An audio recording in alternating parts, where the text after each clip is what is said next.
Hello friends and welcome back to the last and concluding part of this chapter, Azad the Martyr. Azad the martyr इस chapter के आखिरी भाग में आज हम पहुंच चुके हैं। तो बच्चों आज की इस पार्ट में हम इस चैप्टर के एक्सरसाइजेस को देखेंगे। तो आइए without wasting time let's read and understand the exercises of Azad the martyr chapter. So see the first exercise of let's learn. Read the following examples carefully and notice the difference in the statements of Asha, Mohan and Radha. तो बच्चों नीचे कुछ जो है examples दिए हुए हैं, तो उसको हम पढ़ेंगे और स्टेटमेंट्स जो है आशा, मोहन और राधा के उनमें क्या डिफरेंस है आइए देखते हैं। रिपोर्टेड स्पीच हम पढ़ने वाले हैं।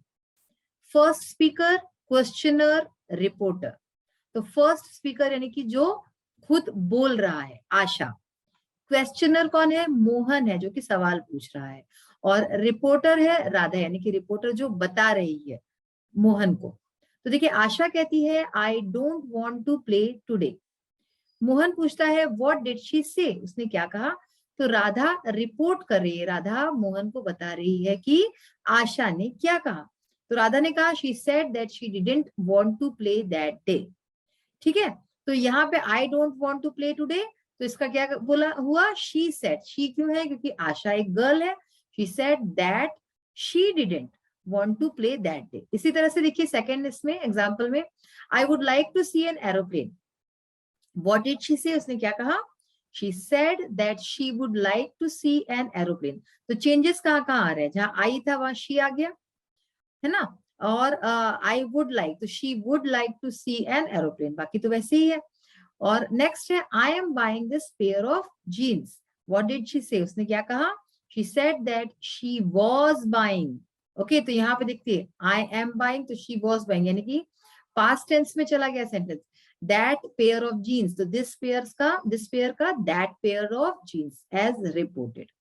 तो ये हमने डिफरेंस देखा as spoken. No note the change in the tense, तो हमने टेंस में चेंज देखा, ठीक है, नंबर में देखा and the order of the words, जो वर्ड का जो ऑर्डर है उसमें कहाँ कहाँ पे चेंज हुआ। In the dialogue spoken and the dialogue reported, जो यहाँ पे डायलॉग बोला गया और जो डायलॉग रिपोर्ट हुआ है जो बताया गया।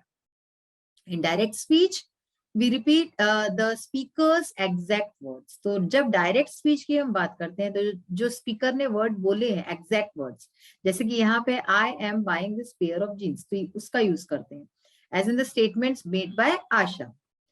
इन इनडायरेक्ट स्पीच, जो इनडायरेक्ट स्पीच होती है, we report what the speaker said. तो हम ये बताते हैं कि स्पीकर ने क्या कहा, but we do not repeat the exact words, पर हम वो के वो शब्द नहीं रखते हैं एज रिपोर्टेड बाय राधा। जैसे राधा ने कहीं कहीं चेंजेस किए वैसे चेंज होते हैं टेंस वगैरह में। अब देखिए इसी के ऊपर है exercise. You meet Manuja and she tells you about her grandmother. तो आप मनुजा से मिलते हैं और वो आपको उसके ग्रैंड मदर के बारे में बताती है, दादी के बारे में। My grand mother is widely travelled. She is recently bought a new dress. तो मेरी ग्रैंड मदर बहुत जो है ट्रेवल किया है, उसने यात्रा की है और उसने एक नई ड्रेस खरीदी है। She is written a number of books. उन्होंने कई सारी बुक्स खरीदी है, बुक्स लिखी है।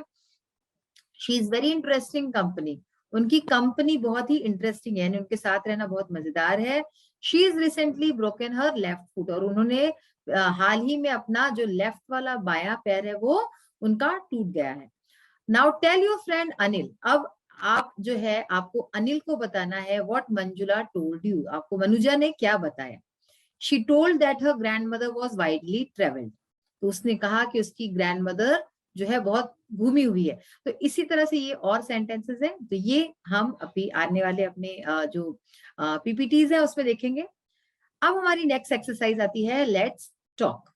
The time table for class 8 is given below. Class 8 का एक टाइम टेबल दिया गया है नीचे। Use the information given in the time table to complete the conversation between Abdul and Meena. Work in pairs, तो पेयर्स में आप काम कर सकते हैं और टाइम टेबल की इंफॉर्मेशन को यूज करते हुए कन्वर्सेशन जो है जो अब्दुल और मीना के बीच में वो कंप्लीट करना है। तो देख रहे हैं आप टाइम दिया हुआ है एक तरफ में पीरियड, सब्जेक्ट और टीचर्स का नेम, ठीक है, लंच ब्रेक का भी टाइम सारा दिया हुआ है।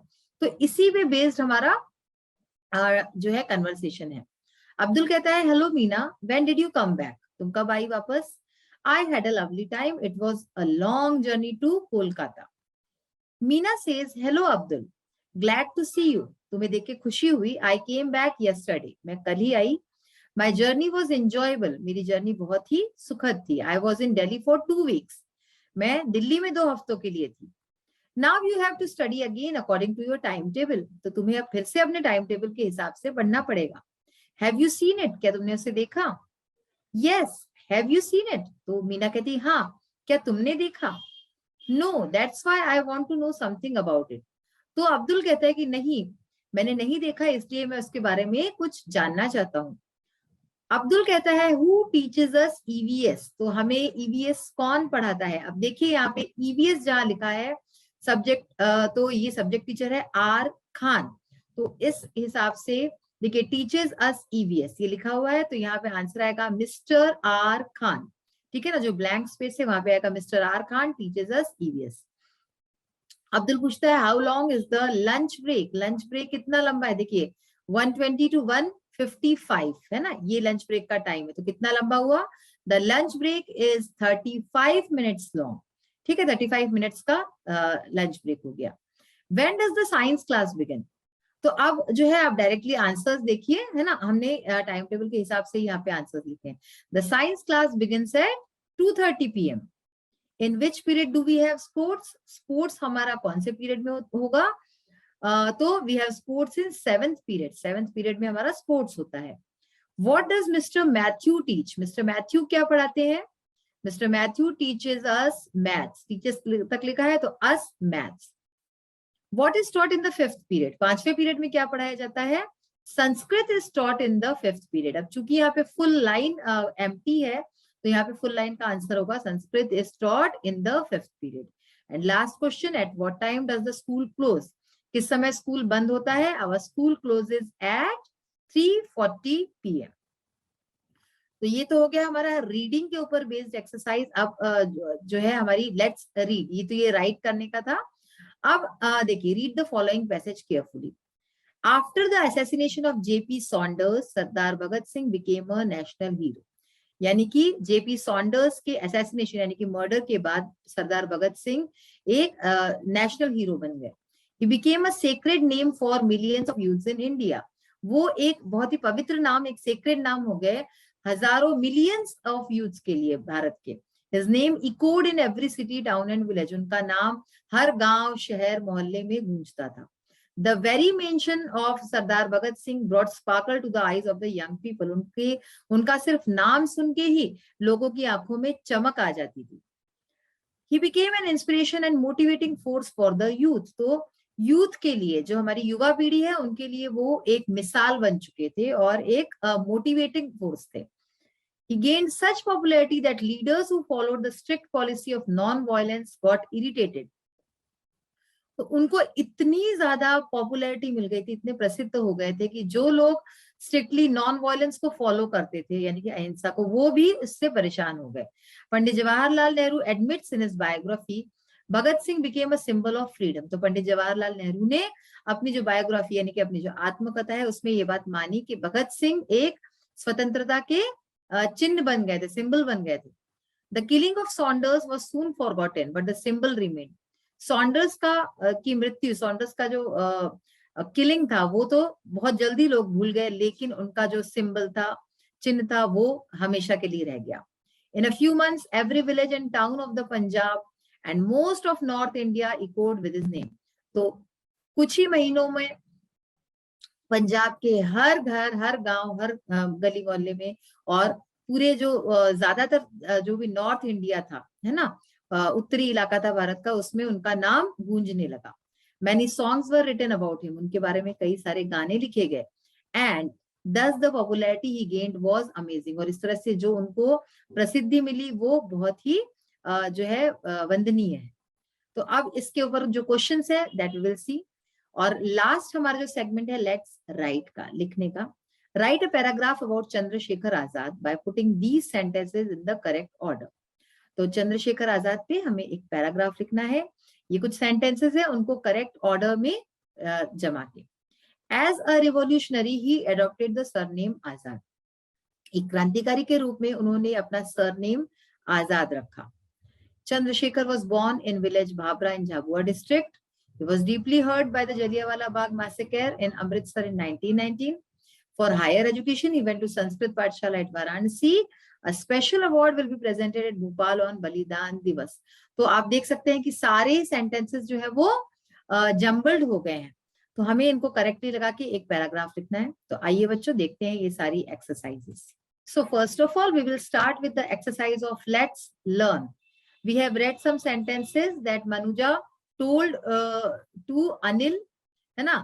तो हमें बताना है कि अनिल को क्या, now tell your friend Anil what Manuja told you. तो अनिल को बताना है कि मनुजा ने क्या बातें उसकी ग्रैंडमदर के बारे में बताई हैं। तो देखते हैं। She told that her grandmother was widely travelled. She told that her grandmother had recently bought a new dress. तो उसने बताया कि उसकी ग्रैंडमदर ने एक नई ड्रेस खरीदी है। She told that her grandmother had written a number of books. She told that her grandmother was very interesting company.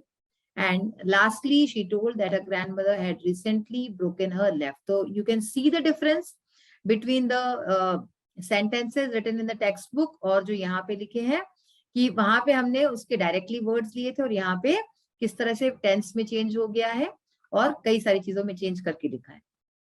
Next है let's read. So we have read a paragraph. हमने जो पढ़ा था उसके ऊपर बेस्ड कुछ क्वेश्चंस है। सो सबसे पहले है से whether the following statements are true और फॉल्स। ट्रू फॉल्स बताना है। Bhagat Singh name echoed all over the country. पूरे देश में उनका नाम गूंज रहा था। ट्रू, बिल्कुल सही बात है। His name did not inspire the youth in India. Bharat के युवाओं को उनके नाम ने इंस्पायर नहीं किया, उनको मोटिवेट नहीं किया। फॉल्स, ही गलत बात है। Bhagat Singh became a symbol of freedom. Who said this? ये जो लाइन थी ये किसने कही थी? Pandit Jawaharlal Nehru said this. Arrange the following words in an alphabetical order. तो इन वर्ड्स को हमें अल्फाबेटिकल ऑर्डर्स में जमाना है। Hero, broad, simple and amazing को। तो देखिए सबसे पहले आएगा amazing because it starts with A letter. Broad it starts with B. Hero because it starts with H and symbol because it starts with S. तो यहाँ पे हमें ABCD जैसा आता है उसके अकॉर्डिंग ही अल्फाबेटिकली हम जो है अरेंज करते हैं। लास्ट है supply a suitable title to the passage. इस पैसेज को एक सही टाइटल देना है। Bhagat Singh a real hero. Bhagat Singh के ऊपर बेस्ड था ये पैराग्राफ। एंड लास्ट हमारी जो एक्सरसाइज है लेट्स राइट की। चंद्रशेखर आजाद के बारे में हमने कुछ लाइंस पढ़ी थी अभी टेक्स्ट बुक में, तो उन्हीं को रीअरेंज करना है जिस तरह से स्टोरी में आया था। Chandrashekhar was born in village Bhabra in Jhabua district. सबसे पहले ये कि उनका जन्म कहाँ हुआ था। For higher education he went to Sanskrit pathshala at Varanasi. फिर उनकी एजुकेशन के बारे में। As a revolutionary he adopted the surname Azad. He was deeply hurt by the Jallianwala Bagh massacre in Amritsar in 1919. And last sentence, a special award will be presented at Bhopal on Balidan Divas. तो chapter में जिस तरह से आए थे उसी हमने according ये सेंटेंस अरेंज किए और एक पैराग्राफ लिखा।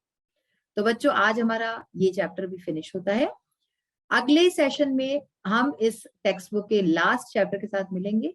सो till then take care of yourself and have a nice day. Thank you.